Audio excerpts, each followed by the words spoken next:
Welcome back to my YouTube channel motivation by Diksha में। Friends, आप सभी का स्वागत है। फ्रेंड्स, आज की क्लास में हम डिस्कस करने वाले हैं, जैसा कि आप सभी जान रहे हैं कि 6 अगस्त है आज। तो 6 अगस्त 2021 से बनने वाले जितने भी करंट अफेयर हैं, जीके हैं, तो वो सारी चीज़ें आज हम इस वीडियो में कवर करेंगे। फ्रेंड्स, चाहे आप किसी भी एग्ज़ाम की तैयारी कर रहे हैं, तो हर एग्ज़ाम में क्या होता है कि जीके करंट अफेयर के क्वेश्चन मोस्ट इम्पोर्टेंटली पूछे जाते हैं। तो चलिए वीडियो को स्टार्ट करते हैं।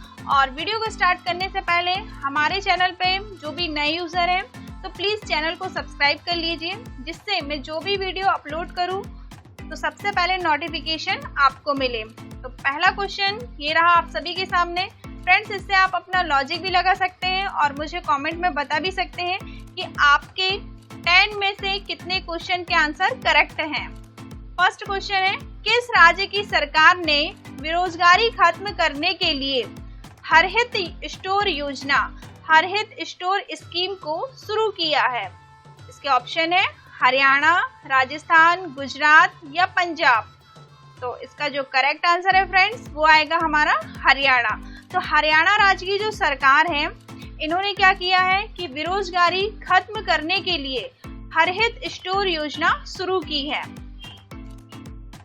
युवाओं को व्यापार के नए अवसर देना और उन्हें आत्मनिर्भर यानी कि सेल्फ डिपेंडेंट बनाने के लिए जो मुख्यमंत्री हैं हरियाणा के मनोहर लाल खट्टर जी हैं, इन्होंने इस योजना का शुभारंभ किया है। हरियाणा राज्य की टॉप 5 योजनाएं देखते हैं कौन कौन सी हैं। सबसे फर्स्ट है वन ब्लॉक वन प्रोडक्ट योजना, जो कहां पर है? हरियाणा पर है। सेकंड है प्राण वायु देवता पेंशन योजना, हरियाणा में है। किसान मित्र योजना, हरियाणा। मेरा पानी मेरी विरासत योजना, हरियाणा में है। और चालक प्रशिक्षण योजना, तो ये भी कहाँ पर है? हरियाणा पे है। तो फ्रेंड्स, जो मनोहर लाल खट्टर जी जो मुख्यमंत्री हैं, इन्होंने हरहित योजना का शुभारंभ किया है, जिससे क्या हो सकता है कि जो युवाएं होते हैं उन्हें नए नए रोजगार के अवसर प्रदान हो, वो सेल्फ डिपेंडेंट बने, इसलिए उन्होंने इस योजना का शुभारंभ किया है। और जो इनकी हरियाणा राज्य की जो 5 योजनाएं हैं, वो कौन कौन सी हैं? वन ब्लॉक वन प्रोडक्ट योजना है, प्राणवायु देवता पेंशन योजना, किसान मित्र योजना, मेरा पानी मेरी विरासत योजना और चालक प्रशिक्षण योजना। ये कहाँ की है? हरियाणा की है। सेकंड क्वेश्चन देखते हैं हम, भारतीय जीवन बीमा निगम के नए प्रबंध निर्देशक कौन बने हैं? इसके ऑप्शन है सोनल चौहान, रिक्वी त्यागी, मिनी आईपे या रजनी शर्मा। फ्रेंड्स, इसका जो राइट आंसर है वो है मिनी आईपे। भारतीय जीवन बीमा निगम के नए प्रबंधक निर्देशक कौन बने हैं? मिनी आईपे बने हैं। इन्होंने भारतीय जीवन बीमा निगम life insurance corporation of India के प्रमुख प्रबंध निर्देशक के रूप में इन्हें कार्यभार संभाला है इन्होंने। और LIC का फुल फॉर्म क्या होता है? Life insurance corporation of India है। इसकी स्थापना कब की गई है? 1 सितंबर 1956 में की गई है। कहाँ है इसका मुख्यालय? मुंबई, महाराष्ट्र में है। और इसके जो चेयरमैन हैं वो है MR कुमार जी हैं। MD हैं, तो इसके जो अभी अभी MD बने हुए हैं वो कौन बना है? मिनी आईपे जी बने हुए हैं। तो भारतीय जीवन बीमा निगम के जो प्रबंधक हैं वो कौन है? मिनी आईपे जी हैं। नेक्स्ट क्वेश्चन है, हृदय प्रत्यारोपण दिवस कब मनाया गया है? अभी मनाया गया है फ्रेंड्स, करंट का ही क्वेश्चन है। देखते हैं इसके ऑप्शन, 1 अगस्त, 2 अगस्त, 3 अगस्त या 4 अगस्त। तो इसका जो करेक्ट आंसर है वो है 3 अगस्त। हृदय प्रत्यारोपण दिवस कब मनाया गया है? वो मनाया जाता है हर साल 3 अगस्त को मनाया जाता है। इसके कुछ इंपॉर्टेंट पॉइंट देखते हैं हम फ्रेंड्स।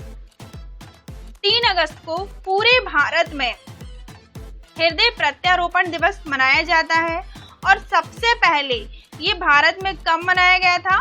3 अगस्त 1994 को दिल्ली में मनाया गया था। और अखिल भारतीय आयुर्विज्ञान संस्थान में जो सर्जन जी, इन्होंने जो सर्जन किया था, इनका नाम क्या है?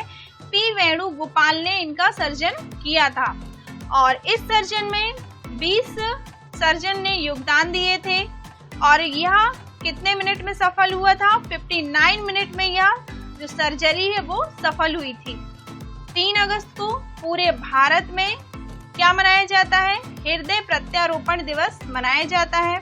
और सबसे पहले कब मनाया गया था? इस चीज को आप ध्यान में रखिए फ्रेंड्स कि सबसे पहले कब मनाया गया था? 3 अगस्त 1994 को मनाया गया था। कहाँ मनाया गया था? दिल्ली में। दिल्ली में स्थित अखिल भारतीय आयु विज्ञान संस्थान में मनाया गया था। और इसका जो सर्जन है वो किसने किया था? पी वेणुगोपाल ने किया था। और इसमें कितने व्यक्ति शामिल थे? 20 सर्जरी के व्यक्ति शामिल थे और यह 59 मिनट में सफल हुआ है।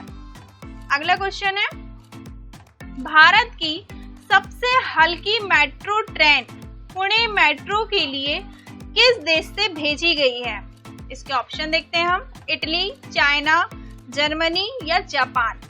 तो फ्रेंड्स इसका जो करेक्ट आंसर है वो है जापान। तो भारत की जो सबसे हल्की, जो भारत इंडिया की सबसे हल्की metro train Pune metro train के लिए किस देश में भेजी गई है? ये जापान में भेजी गई है। अगला क्वेश्चन है, हाल ही में निको पसिन्यान फिर से किस देश के प्रधानमंत्री बने हैं?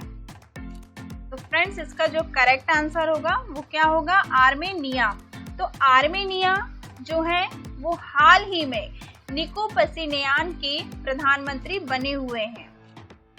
नेक्स्ट क्वेश्चन है, कोविड-19 के खिलाफ 100% टीकाकरण करने वाला पहला भारतीय शहर कौन सा बना है? इसके ऑप्शन है मुंबई, चंडीगढ़, भुवनेश्वर या जम्मू। तो फ्रेंड्स इसका जो करेक्ट आंसर है वो है भुवनेश्वर। तो कोविड-19 के खिलाफ 100% टीकाकरण करने वाला पहला भारतीय शहर जो बना है वो कौन बना है? भुवनेश्वर बना हुआ है। नेक्स्ट है, इंडियन बैंक ने स्टार्टअप फाइनेंसिंग के लिए किस आईआईटी भारतीय प्रौद्योगिक संस्थान के साथ समझौता किया? इसके ऑप्शन देखते हैं हम। IIT Delhi, IIT Kanpur, IIT Bombay या आईआईटी खड़गपुर। तो फ्रेंड्स इसका जो करेक्ट आंसर है वो आएगा आईआईटी बॉम्बे।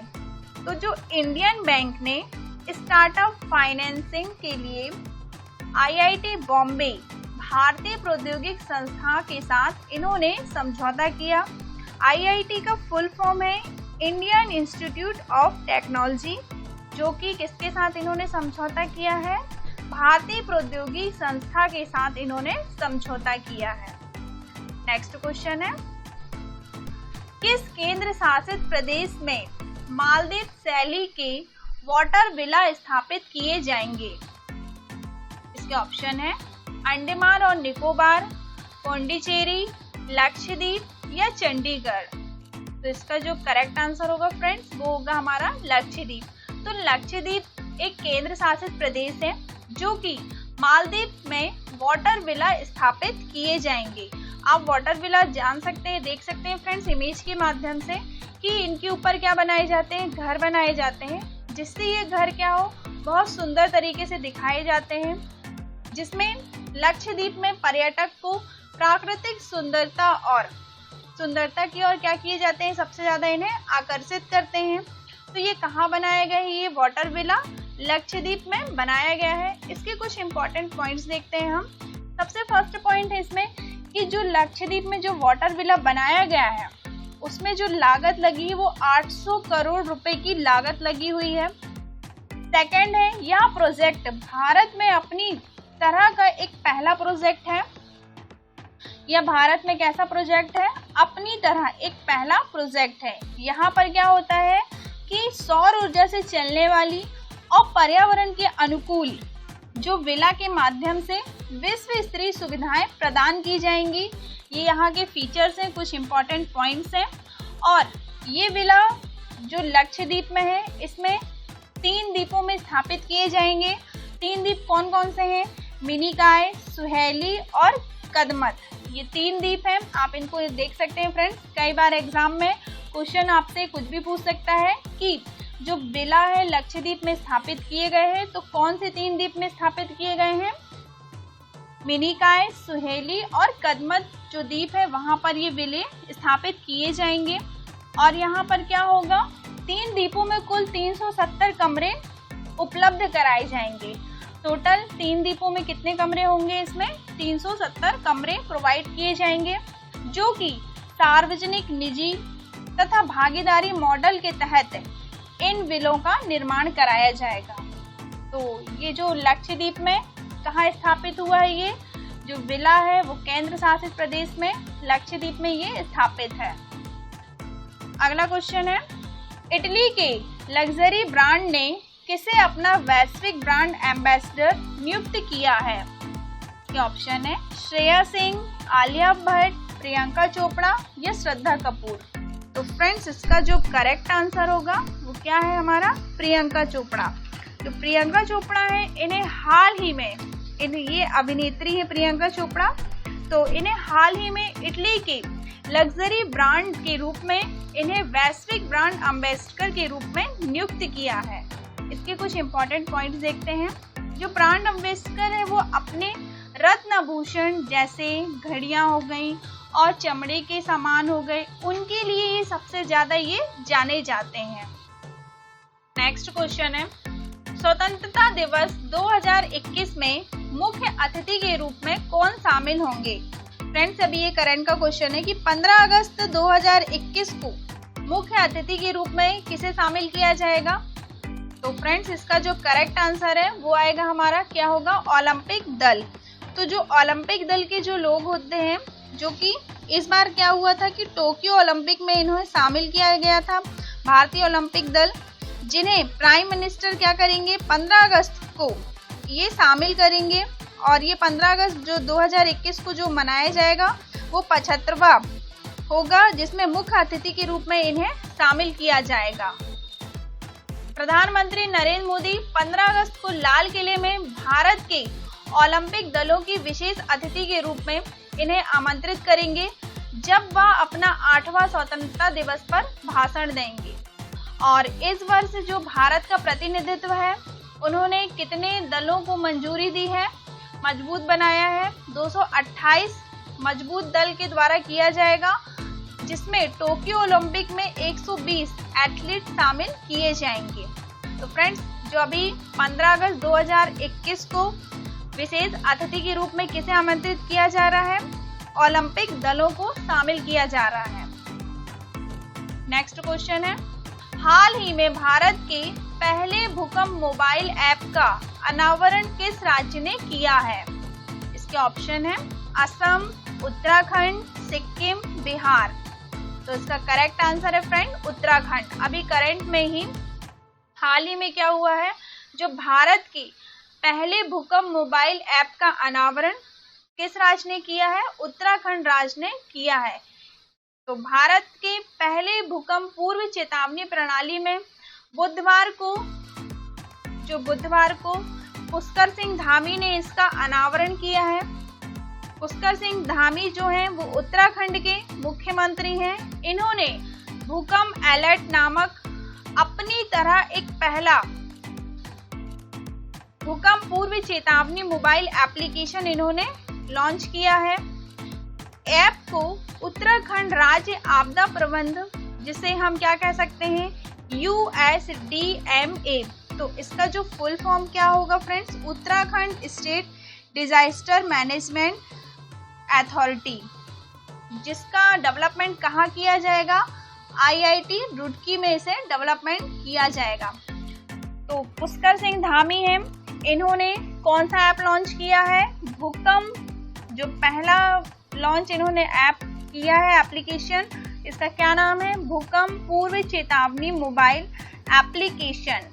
ये चीज आप इसको ध्यान में रखिए फ्रेंड्स कि भूकंप पूर्व चेतावनी मोबाइल एप्लीकेशन इन्होंने लॉन्च किया है। किसने किया है, उत्तराखंड के मुख्यमंत्री पुष्कर सिंह धामी ने लॉन्च किया है। और ये कहाँ डेवलपमेंट होगा, IIT रुड़की के द्वारा इसे विकसित किया जाएगा। फ्रेंड्स मैंने लास्ट वीडियो में एक क्वेश्चन किया था आप लोगों से कि भारत का पहला कंप्यूटर कहाँ स्थापित किया गया है, जिसका करेक्ट आंसर हमारी यूजर जैसे कि महिमा, दिवेश, संदेश और अभिषेक, इन बच्चों ने इसका राइट आंसर बताया था। तो मैं आप लोगों को बता दूं कि इसका करेक्ट आंसर क्या हो सकता है। फर्स्ट आएगा भारतीय प्रौद्योगिकी संस्थान दिल्ली, भारतीय विज्ञान संस्थान बेंगलुरु या Indian iron and steel company लीवर्नपुर, या नेक्स्ट है भारतीय सांख्यिकी संस्थान कोलकाता। तो फ्रेंड्स, इसका जो करेक्ट आंसर है वो आएगा हमारा भारतीय सांख्यिकी संस्थान कोलकाता में। तो भारत का पहला कंप्यूटर जो स्थापित किया गया था, सबसे फर्स्ट कंप्यूटर, तो वो कहाँ स्थापित किया गया था? भारतीय सांख्यिकी संस्थान कोलकाता में ये स्थापित किया गया था। इसमें कुछ इम्पोर्टेंट बातें हैं जो मैं आप लोगों को बताना चाहूंगी कि भारत में सर्वप्रथम 1952 में भारतीय सांख्यिकी संस्थान कोलकाता में कौन से कंप्यूटर की स्थापना हुई थी, ये एग्जाम में आपसे पूछ सकता है फ्रेंड्स। तो एनालॉग कंप्यूटर की स्थापना की गई थी। सबसे पहले एनालॉग कंप्यूटर आया, उसकी स्थापना कब हुई? 1952 में। और कहाँ किया गया? ये भारतीय सांख्यिकी संस्थान कोलकाता में किया गया था। और इसी समय क्या हुआ था कि भारतीय विज्ञान संस्था बेंगलुरु में भी एक एनालॉग कंप्यूटर स्थापित किया गया। कई बार आपसे एग्जाम में ये दोनों ऑप्शंस रखे जाते हैं फ्रेंड्स, लेकिन आपको क्या टिक लगाना है? सबसे पहले जो 1952 में भारतीय सांख्यिकी संस्था जो स्थापित की गई थी वो कहाँ स्थापित की गई थी? सबसे फर्स्ट कंप्यूटर कोलकाता में। और कौन सा कंप्यूटर था ये? Analog computer. उसके बाद इसी समय विज्ञान संस्था बेंगलुरु में भी एक एनालॉग कंप्यूटर की स्थापना की गई थी। तो कंप्यूटर युग की शुरुआत कब हुई? सबसे फर्स्ट में 1955 में हुई थी, जबकि भारतीय सांख्यिकी संस्था कोलकाता में प्रथम इलेक्ट्रॉनिक डिजिटल, जिसका नाम क्या है, HEC-2M कंप्यूटर स्थापित किए गए। तो फ्रेंड्स, ये चीजें आप नोट कर सकते हैं क्योंकि इंपॉर्टेंट चीजें हैं। और आज के क्वेश्चन हम देख लेते हैं फ्रेंड्स। आप लोगों के लिए क्वेश्चन है, मैंने रखा हुआ है कि 7वें गोल्ड कप फुटबॉल का खिताब किस देश की टीम ने जीता है? इनके ऑप्शन है फ्रेंड्स। सबसे फर्स्ट है भारत, अमेरिका, मैक्सिको या रूस। तो फ्रेंड्स, इसका जो राइट आंसर है आप मुझे कमेंट बॉक्स में बताइए। और आप मुझे बताते हैं तो अच्छा लगता है, जिससे आपका क्या होता है फ्रेंड्स, जीके इम्प्रूवमेंट होता है। आप बताइए कि आपको इसका आंसर क्या सही लग रहा है, आप कमेंट करके जरूर बताइए। तो फ्रेंड्स, आज की वीडियो में इतना ही है, फिर मिलते हैं हम अपनी नेक्स्ट वीडियो पे बहुत जल्द। तो friends, I hope, thanks for watching, like and subscribe this video. Thank you friends.